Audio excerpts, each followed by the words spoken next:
Indore Khandwa road पर सिमरौल क्षेत्र जंगलों में बसे 11 गांवों की कहानी ऐसे है जैसे किसी ने मुर्दे में जान फूंक दी हो। यहाँ के सैकड़ों लोग पहले पानी के लिए तरसते थे, खेत बंजर होने लगे थे, मवेशी चारे पानी के लिए भटकते रहते थे। रोजी रोटी की तलाश में लोग गांव छोड़कर जाने लगे थे। गांव वाले बुरी किस्मत समझकर वक्त के थपेड़े सह रहे थे। तभी कुछ ऐसा हुआ कि सब कुछ बदल गया। गांव वालों की जैसे किस्मत ही पलट गई।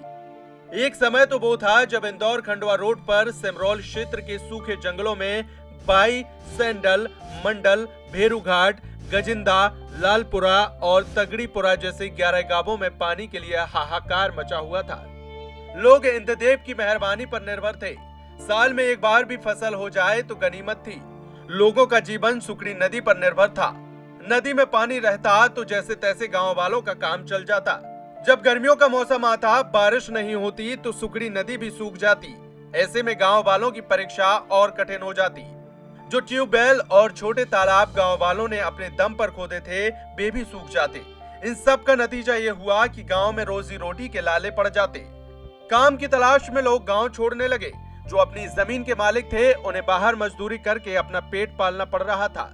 पानी की कमी से जब तब सूखा पड़ जाता, इंसान तो इंसान, जानवरों के लिए भी चारा पानी मिलना मुश्किल हो जाता। पानी के लिए त्राही त्राही मच जाती। गांव वालों ने कई बार प्रशासन से फरियाद की। आखिर वो वक्त आया जब गांव वालों पर ऊपर वाले को भी तरस आ गया। ईश्वर ने उनकी प्रार्थना सुन ली। गांव वालों की कोशिश के बाद 9 किलोमीटर के दायरे में बहने वाली सुकड़ी नदी को प्रशासन ने फिर से जीवित किया। पहले तो बहुत बुरी स्थिति थी सर। हर नदी में जगह जगह खड्डे खोद रखे थे लोगों ने। अब नर्मदा लाइन का पानी आने से लोगों की मतलब हर खेती में हरियाली हरियाली है। मतलब हर लोग पाइप लाइन करवा लिए। दूर दूर से मतलब 2000 मीटर तक पानी जा रहा है। हमने खुद ने 2000 मीटर तक का को ये पाइप लाइन करवा रखा है। हमारी पूरी पहाड़ किनारे तक हमारी पियत हो गई है। नदी से। कितनी फसल ले रहे हैं आप? हम अभी तो 2 फसल ले रहे।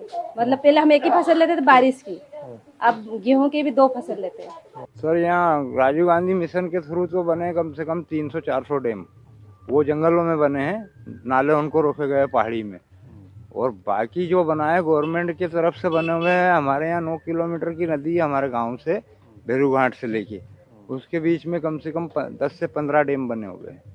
और अब नर्मदा जी का पानी छोड़ने से हमारे यहाँ पर्याप्त जल की व्यवस्था होगी सर। खेती भी करते हैं, पीने के लिए, मवेशी के लिए सब टनाटन माल। जगह जगह छोटे बैक डैम बनवाए। इसे नर्मदा नदी से जोड़ा गया। नर्मदा का साथ मिला तो सुकड़ी नदी फिर से जवा हो गई। अब ये कभी खाली नहीं रहती। बारिश हो तो ठीक, नहीं तो नर्मदा मैया है ही। नर्मदा के आशीर्वाद से अब इन 11 गांवों के दुख भरे दिन बीत गए। सुखड़ी नदी के बहाव क्षेत्र से लोगों ने अपने खेतों और घरों तक लाइन डाल ली। नर्मदा की कृपा से खेतों में भरपूर पानी मिल रहा है। सीजन की 3-3 फसलें मिल रही हैं। सब्जी का कारोबार भी फल फूल रहा है। जानवरों के दिन भी फिर गए। अब चारे पानी की कोई कमी नहीं। दूध का कारोबार भी चल निकला। सुखड़ी नदी फिर से जवा हुई तो इंदौर खंडवा रोड पर सिमरौल के सूखे जंगल की आबो हवा भी बदल गई। जो नदी को हमने पुनर्जीवित किया है उसमें बेसिकली ये प्रयास किए गए थे कि 2 हमारी स्कीम्स हैं। एक है IWMP और दूसरी है रूरल मिशन। इसके अंतर्गत वाटरशेड मैनेजमेंट के जो मेन हमने जो लिया था वो स्टॉप डैम के प्रोजेक्ट लिए गए थे। उससे ये होता है कि जो पानी हमारे रेनी सीजन में होता है, उसके बाद जब उसका बहाव कम हो जाता है तो जो पानी रह जाता है उसको संरक्षित किया जाता है। उसके बाद जो एक्स्ट्रा वाटर होता है वो वहाँ के जो वेस्ट वेयर है उससे फ्लो करता हुआ आगे नदी में आगे प्रवाहित हो जाता है। इससे यह है कि नदी पे भी कोई प्रतिकूल प्रभाव नहीं पड़ता है, क्योंकि छोटे स्टॉप डैम्स रहते हैं और ऊपर से वहाँ पे पानी भी अग्रिम जो सीजन रहते हैं जैसे जनवरी, फरवरी, मार्च, इसमें भी संग्रहित रहता है, जिससे कि दूसरी फसल और तीसरी फसल लोग भी ले पाते हैं वहाँ के जो आसपास के किसान हैं।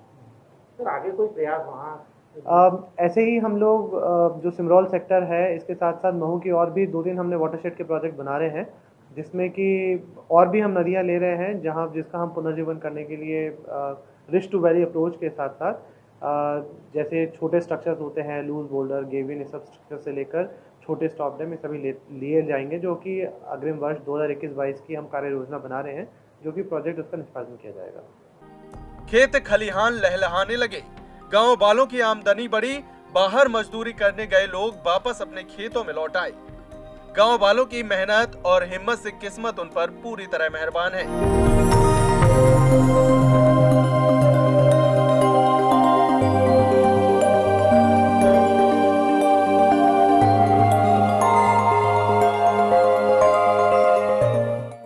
Bureau report, ETV Bharat. 2400 घंटे लगातार खबरें देखने के लिए डाउनलोड करें ईटीवी भारत ऐप।